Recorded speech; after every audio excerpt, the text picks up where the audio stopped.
Leia e presenteie livros espíritas. Livraria Espírita Caibar Chutel.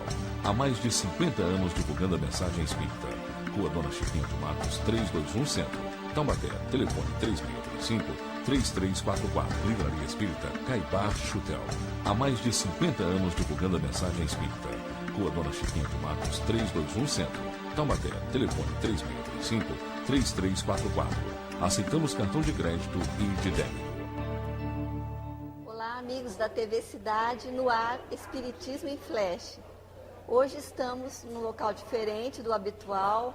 Viemos ao hotel onde está hospedada a nossa entrevistada, doutora Marlene Nobre, que é médica, é presidente da Associação Médico Espírita do Brasil e da Associação Médico Espírita Internacional. É diretora do jornal Folha Espírita de São Paulo, capital. E também, doutora Marlene é viúva do jornalista Freitas Nobre, um grande político, muito respeitado por sua integridade e honestidade. Também, doutora Marlene tem larga folha de trabalho na divulgação da doutrina espírita. É bastante atuante até hoje. Doutora Marlene, muito obrigada pela sua presença aqui conosco. Eu que agradeço a entrevista, Janete. Muito obrigada. Obrigada. Bom, o nosso tema é muito antigo e também muito atual. Vamos falar sobre o aborto, mas sobre o ponto de vista da doutrina espírita. E eu gostaria de começar perguntando, então, à doutora Marlene, considerando apenas o ponto de vista da medicina, mesmo nos primeiros momentos da gravidez, ou nas primeiras semanas, já não existe vida? Já não seria o aborto considerado um atentado contra a vida? Sem dúvida que é. Porque a partir do momento em que há a união do espermatozoide com o óvulo e a formação do zigoto, aí já começa uma vida. Então, é óbvio que, se afastarmos a questão do zigoto, se impusermos a expulsão dele ou do embrião, estamos cometendo um atentado contra a vida. Muito interessante. Agora, dentro da doutrina espírita, pensando no nascimento como o processo de reencarnação de um espírito, né, com toda a sua bagagem, as suas provas, nós perguntamos, aliás, uma pergunta que está no Livro dos Espíritos, que Allan Kardec fez aos espíritos, e eu gostaria que a senhora contasse um pouco, desenvolvesse um pouco ao telespectador. Em que momento a alma ou o espírito se une ao corpo físico para a reencarnação? Para a doutrina espírita, como você bem lembrou, na questão 344 do Livro dos Espíritos, há uma resposta que não deixa margem à dúvida. A resposta é do Espírito da Verdade a Allan Kardec. O momento da união do espírito ao corpo é no momento da concepção. E concepção nós entendemos como sendo o momento em que o espermatozoide se une ao óvulo e forma, consequentemente, o zigoto ou célula-ovo. A partir desse momento, os espíritos nos dizem já há um espírito em vias de reencarnação, na união dos dois gametas. E isso também pode ser observado se a pessoa ler Missionários da Luz, de André Luiz, no capítulo 13, há uma descrição muito pormenorizada de como se dá essa reencarnação do espírito, ou como se dá a união do espírito no corpo da mulher, quer dizer, no instante da união do espermatozoide com o óvulo. Há uma descrição muito detalhada para quem quiser tirar suas dúvidas. Bom, a união da alma com o corpo, a que ela está predestinada, é feita bem antes dessa concepção ou é feita assim, no último momento, quando já está próximo ao nascimento? Porque muitas pessoas, o nosso programa é visto por espíritas e por não espíritas também. E entendemos que essa é uma dúvida bastante frequente de algumas pessoas que acham que às vezes há uma troca de almas, que não há um espírito predeterminado para o corpo. Mas, segundo a doutrina espírita, qual seria a visão mais esclarecedora a respeito deste assunto? A vida não contempla o acaso. O que nós observamos é o planejamento das encarnações. E isso está muito bem descrito nos capítulos 12 e 13 de Missionários da Luz. Quer dizer, nós escolhemos os pais, nós escolhemos o modo dessa reencarnação, há um planejamento para isso. Esse planejamento, ele pode até ser um pouco mais próximo do momento, mas, em geral, esse planejamento é feito com bastante antecedência, né? Inclusive, são estudados os mapas dos DNAs, do mapa genético, né? Quais são as nossas tendências, quais são esses genes que vão fazer parte do nosso corpo. Tudo isso é realmente escolhido com antecedência. E no momento em que o espírito reencarna, em que ele toma conta do zigoto ou da célula ovo, em que ele começa a comandar o próprio corpo físico, nesse momento ele já impregnou, né, o genoma daquilo que ele precisa para a atual encarnação. Então tudo já foi planejado com antecedência.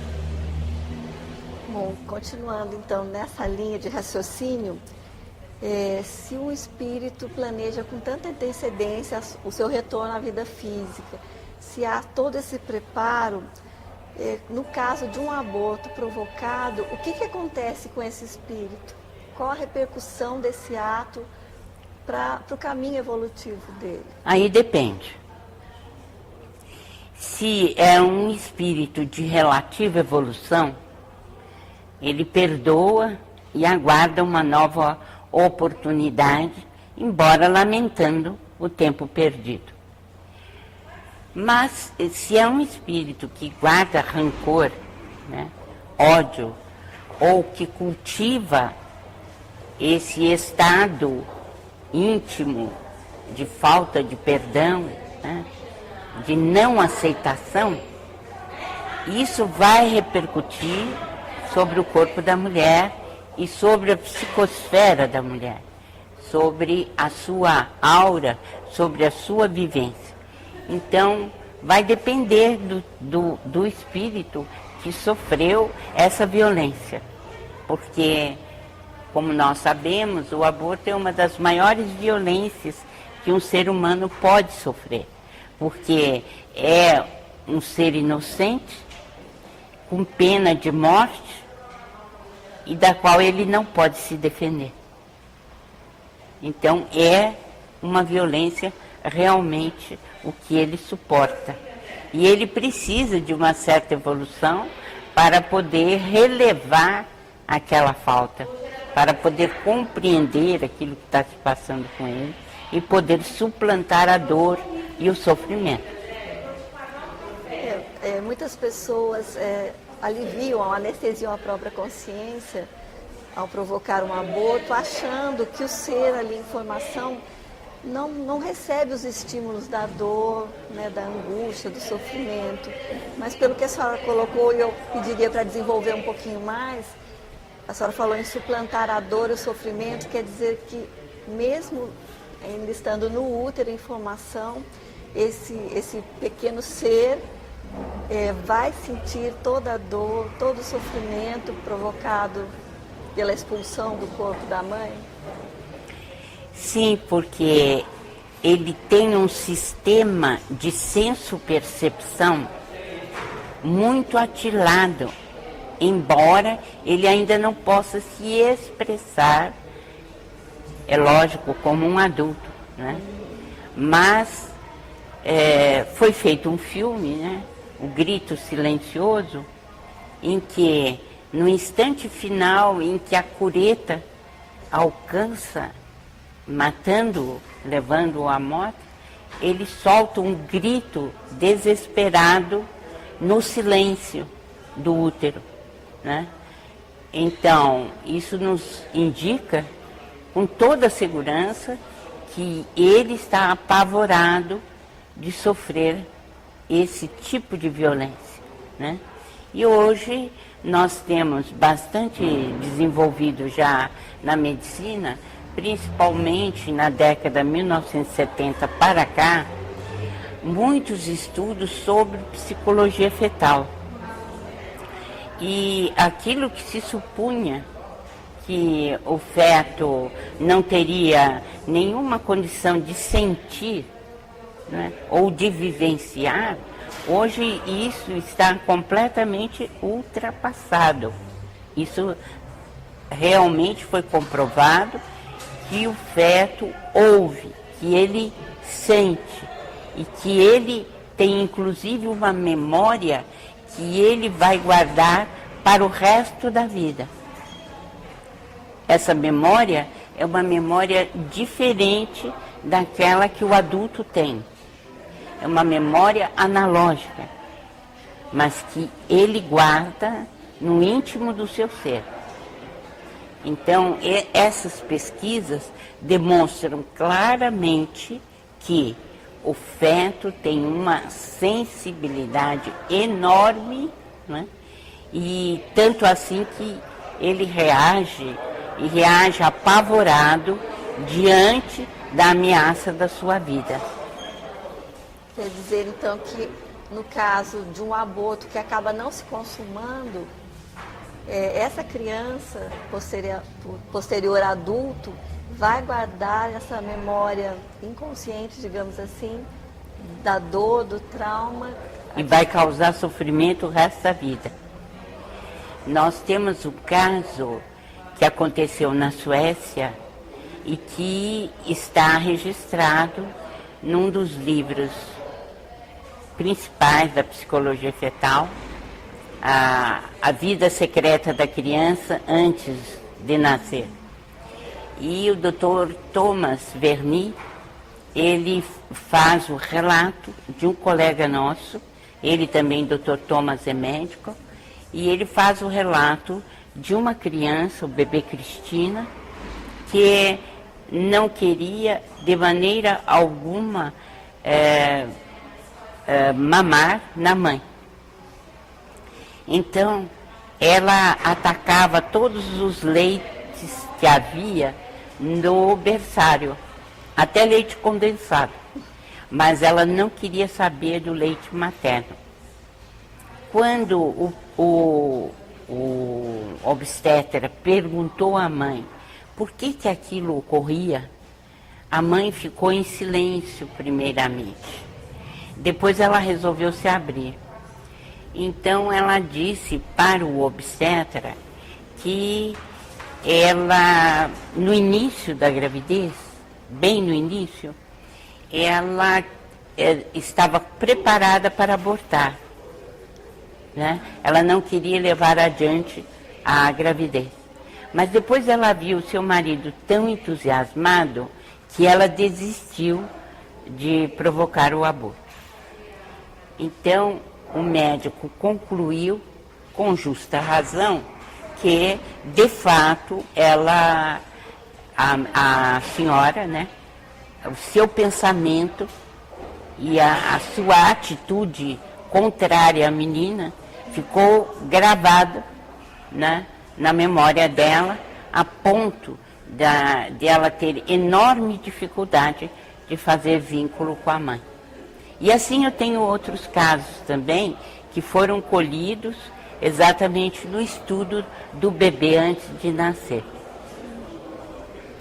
Bom, para você que sintonizou agora na TV Cidade, este é o Espiritismo em Flash. A nossa conversa de hoje é com a doutora Marlene Nobre, médica, divulgadora da doutrina espírita, palestrante no Brasil e no exterior. E a nossa conversa, o nosso tema é o aborto. A doutora Marlene nos falou da concepção, do atentado à vida que já existe desde a concepção e falou sobre a memória fetal. Então, gostaríamos de dar continuidade perguntando se o espírito, quando ele é destinado a um corpo, ele já tem a consciência de que esse corpo não vai, vamos supor, sobreviver, que vai morrer ou no útero mesmo, ou no caso do aborto, ele já tem consciência de que corre o risco de sofrer o aborto? Não creio que ele tenha essa possibilidade. Ele renasce com muita esperança de que ele tenha a oportunidade de vida. No entanto, a partir do momento em que a mãe comece a albergar a ideia de expulsá-lo, ele, evidentemente, já vai sentir esse pensamento, como eu disse, porque ele tem uma sensibilidade enorme e, inclusive, ele registra esses pensamentos em si mesmo, né? E, então, é claro que o sofrimento começa a partir daí, né? Em casos em que há ódio entre a mãe e o filho, é que costuma haver o problema de rejeição. Então, obviamente, se aquele espírito vai renascer dentro de uma família onde ele não será bem-vindo pelo principal elo de sua vida, que é a mãe, ele sabe que ele vai enfrentar dificuldades, ele sabe, mas ele não pensa que aquilo vai redundar na impossibilidade dele de continuar vivendo. Então, tudo se passa como uma atitude, e é verdadeira, do livre-arbítrio da mãe, em que, depois de algum tempo, ele começa a perceber que essa mãe não deseja continuar com a gravidez. E, como eu disse, é algo inusitado para ele, né? É novo. Embora, repetindo, ele saiba que ele tem dificuldades para vencer naquele meio. Diferente, por exemplo, do caso do aborto espontâneo, que mesmo sendo espontâneo, algumas mulheres guardam uma certa culpa por aquele aborto. Mas seria um caso, então, diferente? Seria uma programação diferente daquele espírito, ou uma prova para a mãe? Sem dúvida é uma prova para a mulher. Pode ter e pode não ter espírito ligado àquele embrião. Porque nós sabemos que nem todos os zigotos e embriões têm um espírito ligado, né? Existem aqueles que não têm assim, o comando, né, de um espírito ligado. Muitas vezes isso acontece pelo poder mental da mãe. A mãe leva uma gestação, mas não há espírito ligado. Outras vezes não.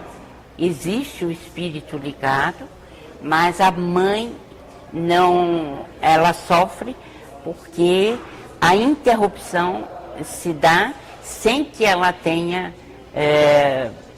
nenhum desejo de que isso ocorra, né?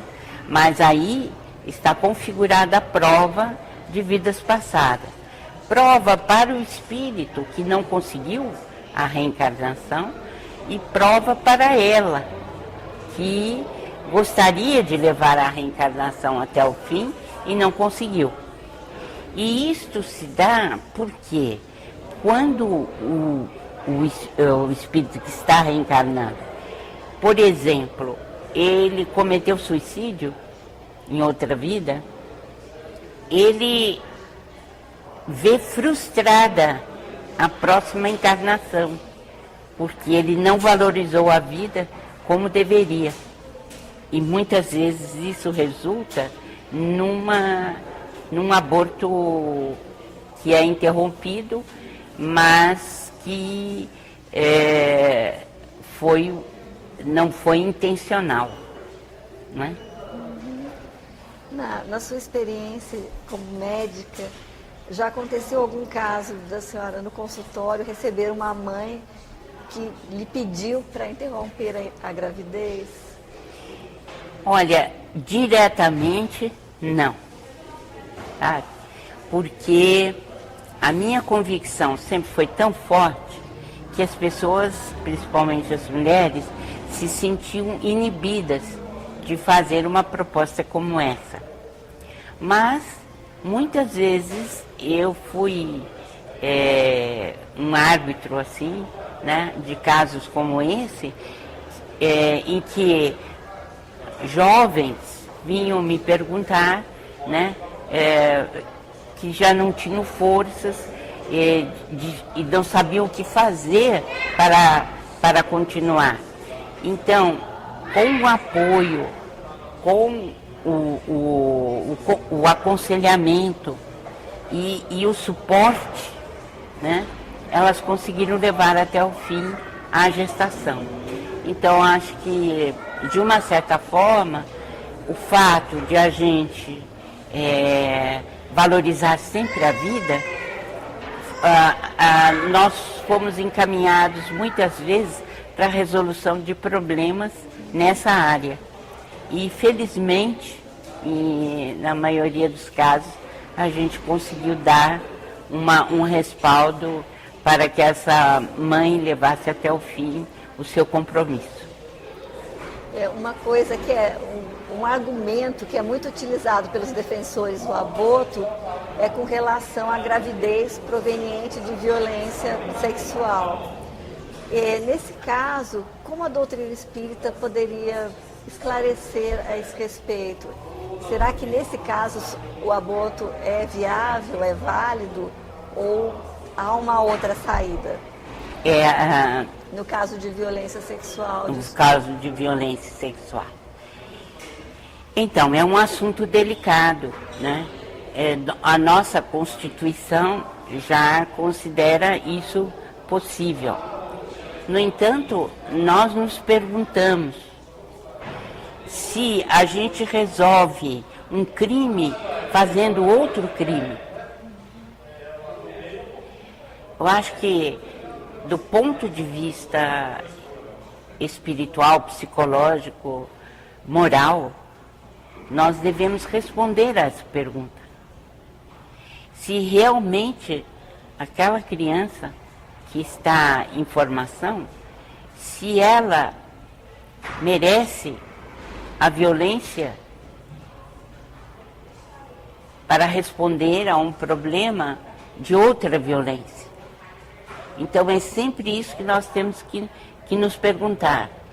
Será que um crime compensa o outro crime? Nós temos casos de mulheres que foram violentadas e deixaram seus filhos virem, em que eles foram, por exemplo, exímios pianistas. Conhecemos casos assim. E que outros tiveram um desenvolvimento em outras áreas de grande beleza espiritual. Então nós ficamos a nos perguntar se o espírito estava ligado a essa violência ou não. E a resposta é não. Porque o espírito, ele sopra onde ele quer. E se ele encontrou uma possibilidade de reencarnar, ele vai aproveitar, né? E eu insisto que nós, mulheres, que nascemos para cumprir um dever fundamental, que é o da maternidade, se nós vamos nos sentir felizes de tirar a vida de alguém, pelo fato de termos sofrido um crime bárbaro. Seria o fato de cometermos outro crime bárbaro, não é? Para apaziguar a nossa consciência, ou a nossa consciência vai acusar que de alguma forma nós interrompemos essa possibilidade. Acho que temos que pensar assim. Bom, o nosso tempo está chegando ao fim, infelizmente, a conversa está muito agradável. Então eu vou pedir para a senhora, em 1 minuto, deixar uma mensagem para as jovens, para as mulheres em geral, que num momento de desespero, qualquer que seja, pensam em fazer o aborto. Seja qual for a situação em que a mulher esteja, seja qual for o momento que ela esteja passando, ela deve se lembrar de nossa mãe, Maria Santíssima, e pedir a ela forças para levar até ao fim a missão que Deus lhe concedeu. Porque muitas vezes nós não vemos saída, nós achamos que está tudo escuro, difícil, estamos num labirinto. Mas Deus tem caminhos que nós desconhecemos. Então é preciso aumentar a fé, conservar em nós a esperança e principalmente lembrar que a mulher foi concedida uma das maiores missões de que se tem notícia, que é a possibilidade de doar a vida. E que nós responderemos perante Deus por essa missão. Então, gostaria muito de deixar uma palavra de esperança, sobretudo de carinho, de amor, e principalmente deixar essa certeza de que com Deus todos os caminhos se abrem.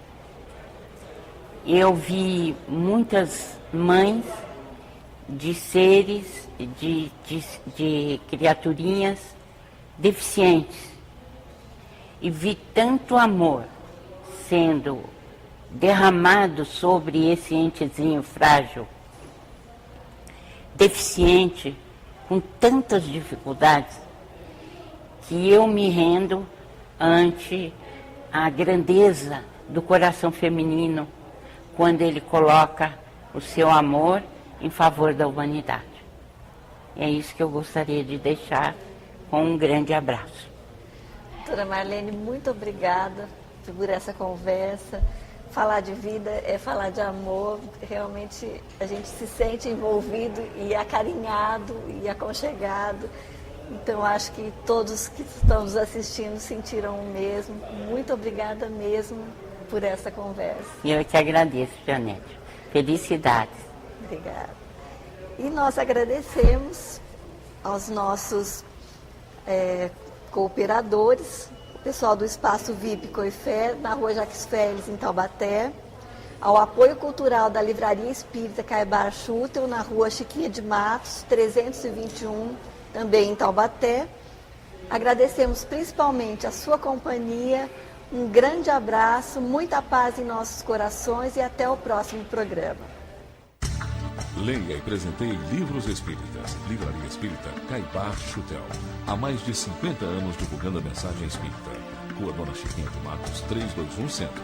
Taubaté, telefone 3635-3344. Livraria Espírita Caibar Schutel. Há mais de 50 anos divulgando a mensagem espírita. Rua Dona Chiquinha de Matos, 321 Centro. Taubaté, telefone 3635-3344. Aceitamos cartão de crédito e de débito.